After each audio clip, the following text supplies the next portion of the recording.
Bienvenidos a esta serie de 4 seminarios web que Roden Schwartz ha preparado para ustedes. Mi nombre es Pedro Guevara, especialista de MC para Latinoamérica. En esta edición hablaremos sobre los fundamentos de compatibilidad electromagnética e iremos avanzando poco a poco hasta comprender las aplicaciones más específicas. En la esquina superior derecha de su pantalla encontrarán una ventana para realizar sus preguntas, mismas que iremos respondiendo durante la sesión o al finalizar la misma. Esperemos que lo disfruten. En esta primera edición del webinar tendremos la introducción, algunos conceptos generales de EMC. En la segunda parte de este webinar tendremos emisiones conducidas, emisiones radiadas. En el tercer webinar tendremos inmunidad conducida, inmunidad radiada. Y por último, en el cuarto webinar tendremos aplicaciones de MC en electrodomésticos, equipo médico, equipo wireless, sector automotriz, sector aeroespacial y militar. Antes que nada, ¿qué es la compatibilidad electromagnética? Este criterio es muy importante en la seguridad de un producto y en su calidad. Se define como la capacidad de un dispositivo o sistema eléctrico para operar en su entorno electromagnético, evitando interferir, comúnmente llamado EMI. Esto es que no cause emisiones a los equipos circundantes, o ser interferido, esto es que sea inmune o susceptible. Esta parte es la EMS.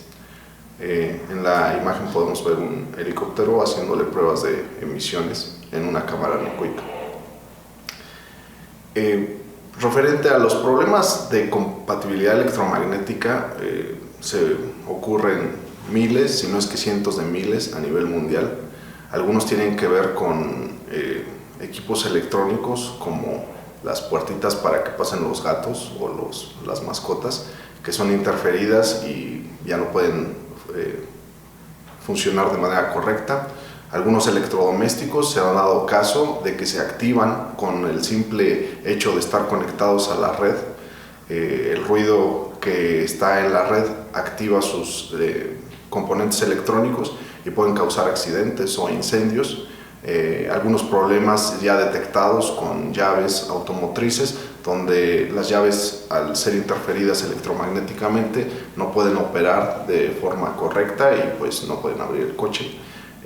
Algunos otros eventos con problemas de descargas electrostáticas en helicópteros.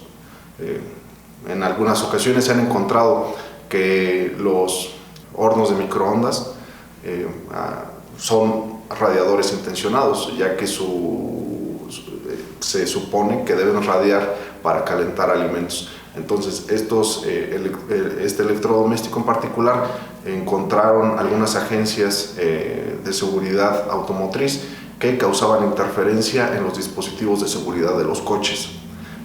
Hubo un evento también, según unos reportes, que las máquinas de pinball, algunos modelos, causaban disturbios en las señales de radio de la policía y de los servicios médicos en Estados Unidos, en Nevada.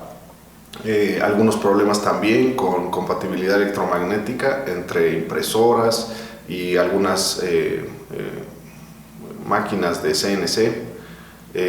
Incluso apagones. Está demostrado que algunos apagones que han ocurrido incluso recientemente se deben a problemas de compatibilidad electromagnética e incluso algunos accidentes automotrices, algunos bastante graves, donde tiene que ver incluso que se han perdido vidas, ¿no? Como les comento, hay algunos eventos mortales, algunos eventos que tomé de algunos periódicos incluso. En septiembre de 1994, una mujer en una ambulancia falleció debido a que habría problemas de compatibilidad electromagnética entre el radio que iba en la ambulancia y el desfibrilador.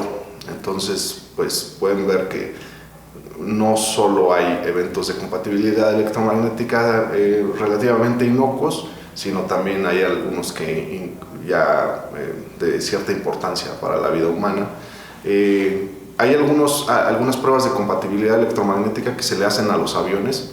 Esto tiene que ver con las pruebas de HIRF, o los EMP, que son pulsos electromagnéticos, y eso tiene que ver con que se evite que, ya sea de forma intencionada o no intencionada, estos pulsos electromagnéticos pueden causar la caída de los aviones en funcionamiento. También en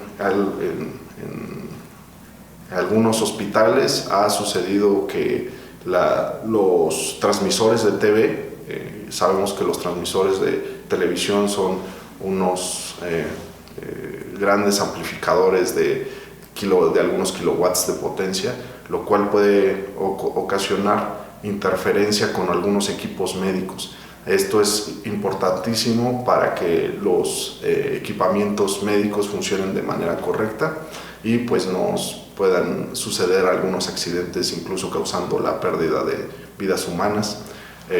Algunos eventos también producidos entre los barcos, de hecho se han ya documentado algunos accidentes y hundimientos de algunos barcos debido a problemas de compatibilidad electromagnética. Esto es cuando se interfiere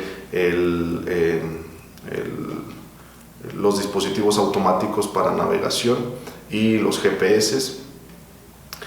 Algunos problemas incluso legales por este tipo de problemas de compatibilidad electromagnética en los productos electrónicos. Y como les comentaba, algunos accidentes debidos a la interferencia que se produce en algunas partes vitales de los automóviles, como los frenos, ¿no? Este tipo de eventos también son muy importantes en el entorno militar. Tan es así que varios ejércitos a nivel mundial han desarrollado normativas muy específicas, como la 1000 estándar 461 o algunas otras normativas para poder mitigar estos fenómenos, ya que algunos los consideran como el talón de Aquiles de muchos dispositivos militares o aeroespaciales. La NASA también ha publicado, está libre en internet, algunos documentos sobre problemas de compatibilidad electromagnética que han tenido durante los lanzamientos o en el entorno aeroespacial que ellos trabajan. Los conceptos generales de EMC están relacionados mucho con el espectro electromagnético. Ahí viene una gráfica de normalmente las longitudes de onda y las frecuencias de este tipo de espectro electromagnético. Incluso está la luz visible, la radiación, las ondas de radio, todo está dentro del espectro electromagnético. Estos conceptos son importantes porque después vamos a ver cómo es que afectan las longitudes de onda de distintas frecuencias a los dispositivos electrónicos. Las dos partes de la compatibilidad electromagnética son, como vimos, las emisiones, tanto conducidas y radiadas, y la susceptibilidad, tanto conducida como radiada. En este tipo de aspectos es importante considerar el modo de propagación de los distintos ruidos electromagnéticos. Las tres partes importantes en un evento de compatibilidad electromagnética o en un evento de algún disturbio de compatibilidad electromagnética son la parte que genera o interfiera con la energía. Esto es la fuente de interferencia. El medio de propagación, que puede ser tanto conducido como radiado, y la víctima de dicha interferencia. Las fuentes de interferencia pueden ser naturales o artificiales. Las naturales pues están relacionadas con la radiación solar, otro tipo de radiaciones cósmicas, los rayos que caen en alguna tormenta, las descargas electrostáticas que sucede cuando uno va caminando y se carga electrostáticamente hablando, y después da esa descarga que todos sentimos cuando cuando sucede algún accidente cuando tocamos algo que está a diferente potencial eléctrico. Las fuentes artificiales de ruido electromagnético pues puede ser radiadores intencionales de RF o radiadores no intencionales. Los radiadores intencionales pueden ser los transmisores de radio o de TV o de celular, ya que estos dispositivos, su intención justamente es radiar señales electromagnéticas. Los hornos de microondas pues también son radiadores intencionados, ya que su objetivo es radiar señales electromagnéticas para cocinar los alimentos. Algunos instrumentales quirúrgicos que tienen que radiar ruido electromagnético, bueno, señales electromagnéticas, y las soldadoras. Algunos radiadores no intencionados pueden ser las señales de RF provocadas por el switcheo de interruptores, de alimentadores, circuitos digitales, algunos circuitos de electrónica de potencia, no sé, todos estos tipos de radiadores son no intencionados porque su intención no es radiar señales de RF, pero sucede que lo hacen debido a las variaciones o a los switcheos de estos dispositivos, ¿no?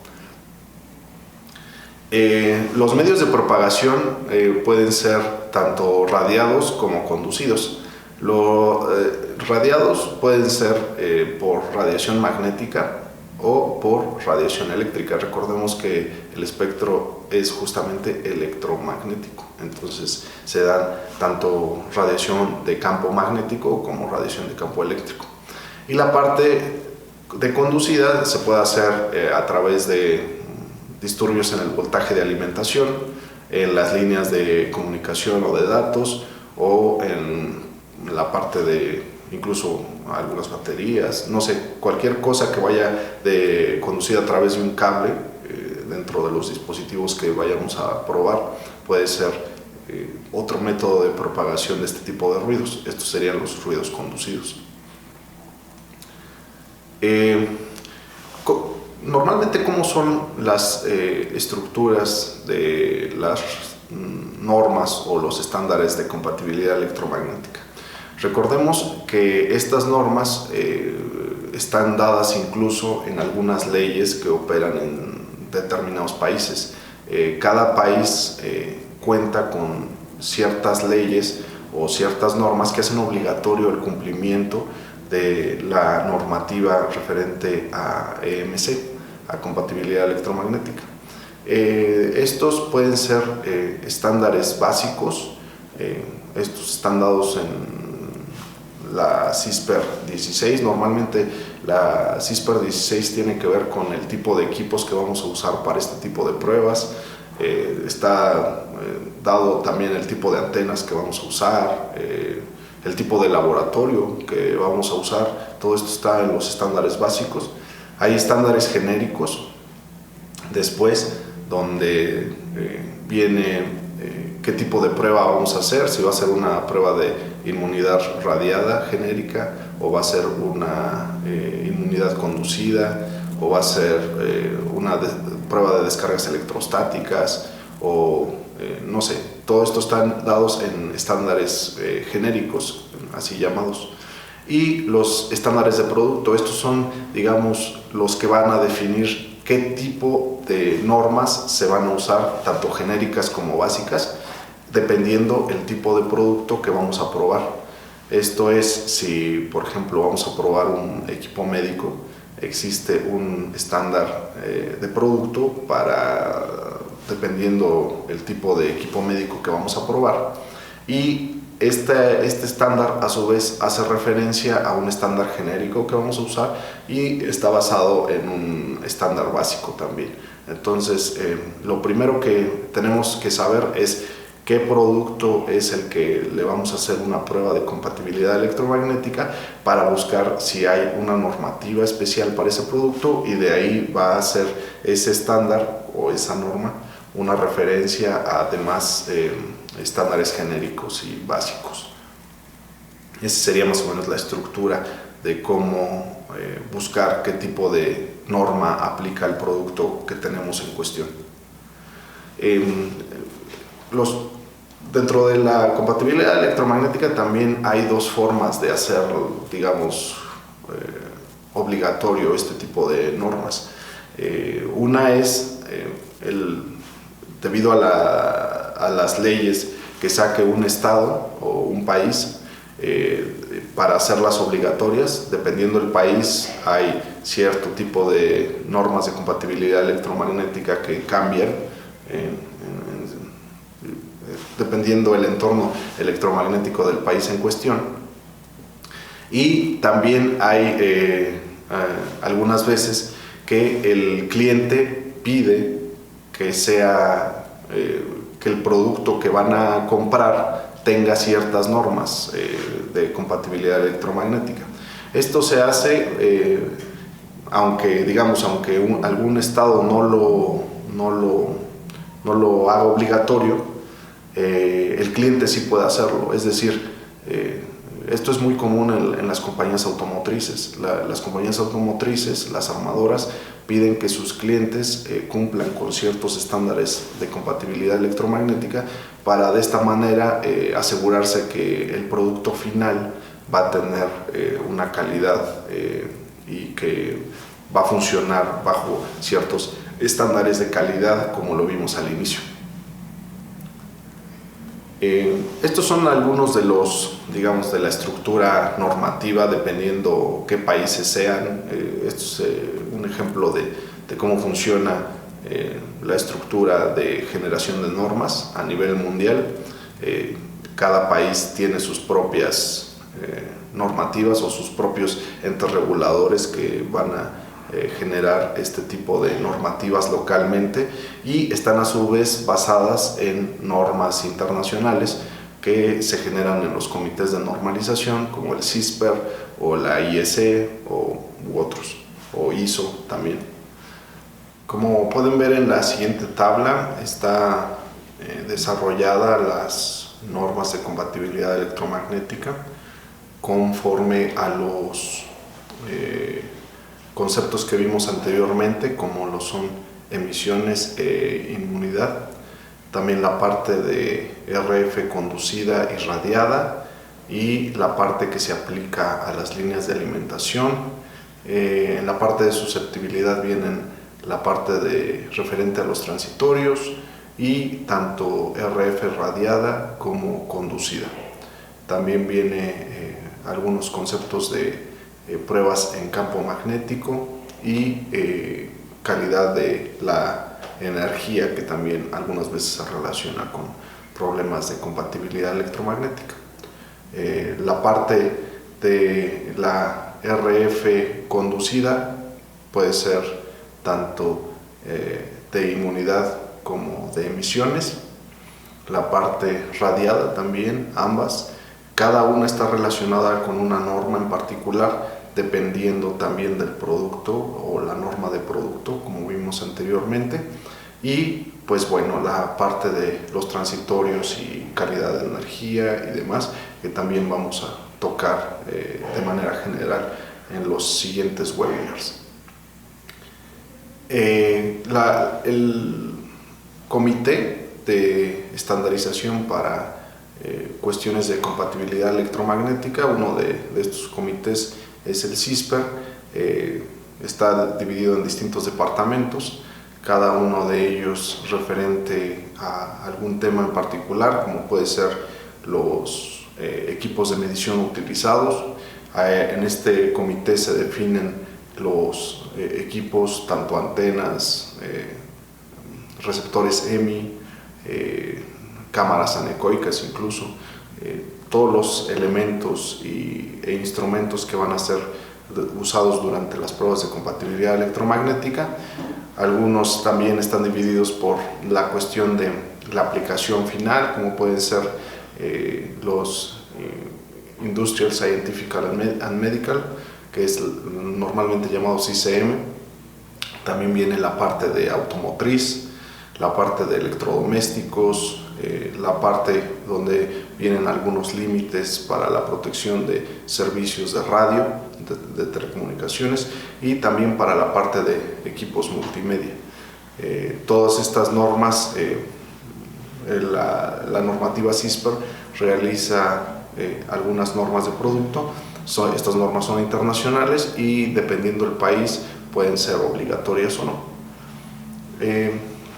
Como les comentaba hace unos momentos en el inicio de este webinar, la longitud de onda está íntimamente relacionada con la frecuencia de las interferencias electromagnéticas, de tal manera que de nuestras lecciones de física sabemos que la longitud de onda para, digamos, una frecuencia que es la que normalmente llega en las líneas de alimentación de los hogares, que puede ser de 50 o 60 Hz, dependiendo del país, la longitud de onda sería 5.000 kilómetros, ¿no? Esto indica que si transmitiéramos una señal a 60 Hz, pues tendríamos que tener una antena mínimo de 5.000 kilómetros para hacerlo, lo cual es por ese tipo de razón. Por ejemplo, a 3 kHz son 100 kilómetros la longitud de onda, a 3 MHz son 100 metros y digamos a 300 MHz sería 1 metro. Es por eso que digamos todo el ruido electromagnético que va a menos de, no sé, de 80 megas, digamos, que es la zona que se ve ahí en azul, donde ya empieza a hacer una especie de transición, se puede hacer de manera conducida, todo para las bajas frecuencias. La parte de la transición que llega de, no sé, de 300 kilos, dependiendo la normativa, hasta 80 megas, puede ser ya la parte de RF conducida, y más allá de eso las pruebas son radiadas, es decir, que ya se requiere, por ejemplo, a 300 megas es 1 metro de distancia, a 30 megas me parece que son 10 metros. Entonces, pues como pueden ver, de hecho ahí es el estándar de lo que se le conoce como la Golden Chamber, que es para cámaras anecoicas. Es por eso que se selecciona normalmente a 10 metros de distancia entre la punta de la antena y el equipo bajo prueba.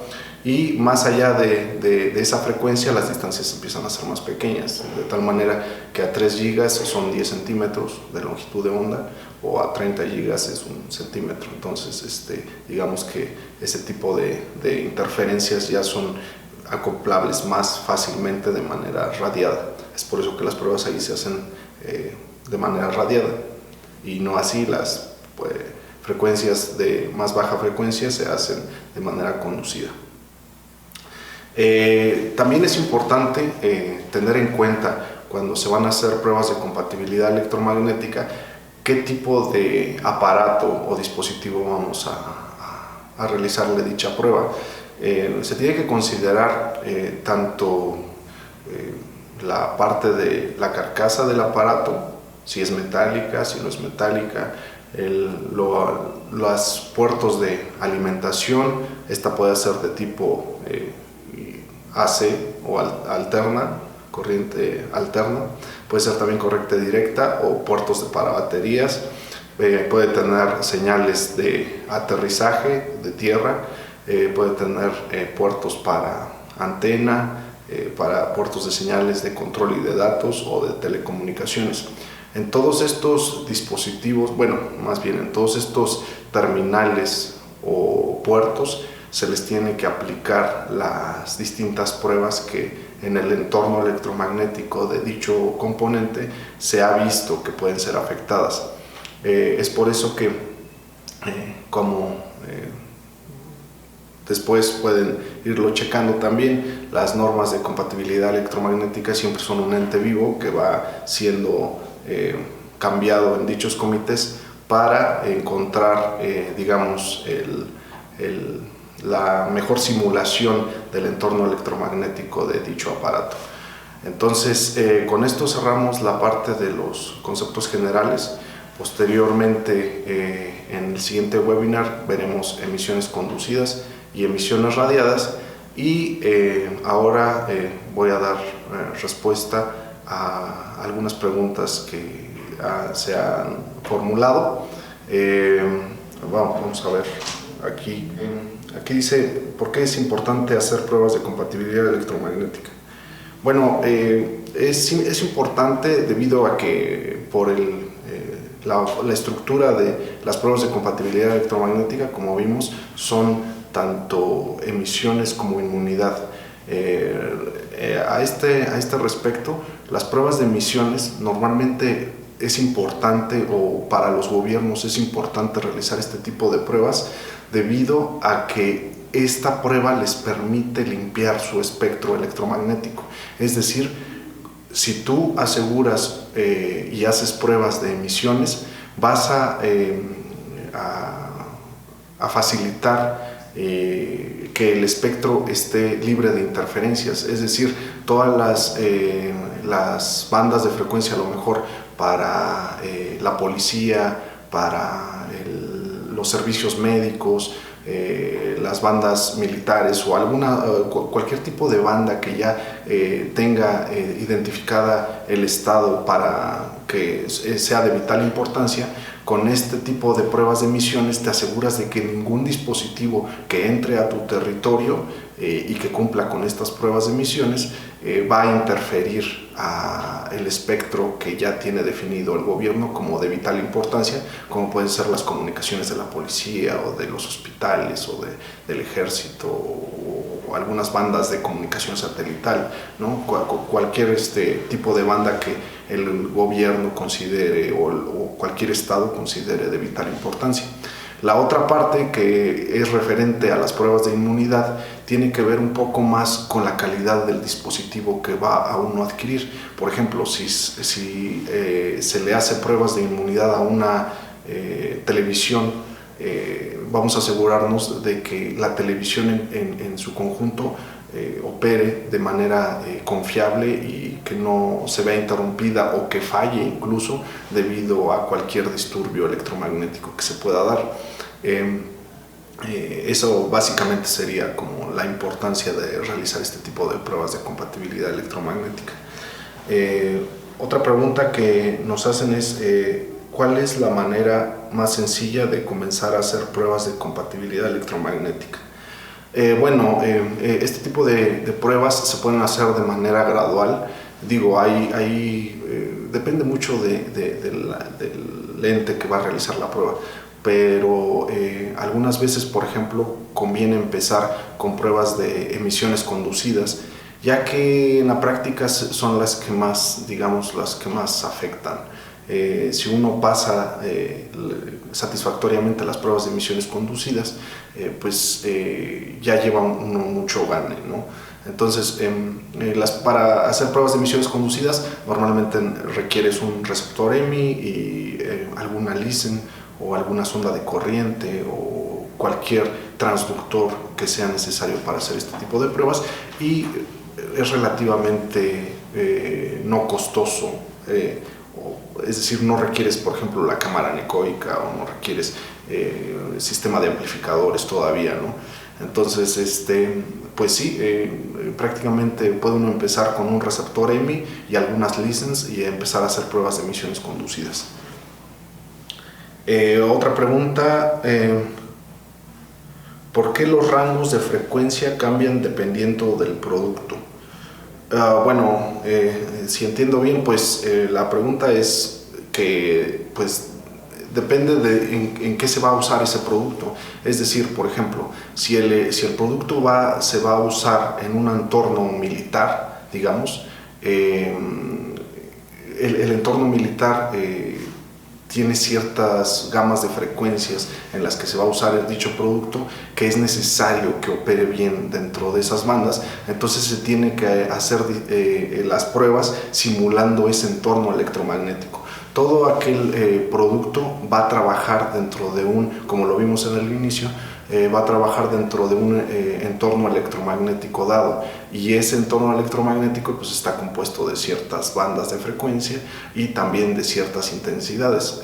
Por ejemplo, si va uno a probar un equipo que va a ser usado en el entorno médico, pues es evidente que queremos que sea lo más inmune que se pueda, ya que no queremos que falle con algún celular que esté cercano, o que no queremos que falle con alguna onda de radio de la policía, como ha pasado algunas veces, o no sé, requiere uno que realmente estos productos sean robustos ante este tipo de fallas, ¿no? Entonces todo depende del producto, y pues bueno, las normas ya definen en qué banda de frecuencias van a trabajar dichos productos y en cuáles son las que tiene uno que tener cierto cuidado. Las siguientes preguntas pues vamos a contestarlas de manera en correo electrónico, o ya los contactaremos directamente, y pues bueno, los esperamos para el siguiente webinar, que va a ser sobre emisiones conducidas y emisiones radiadas. Muchas gracias.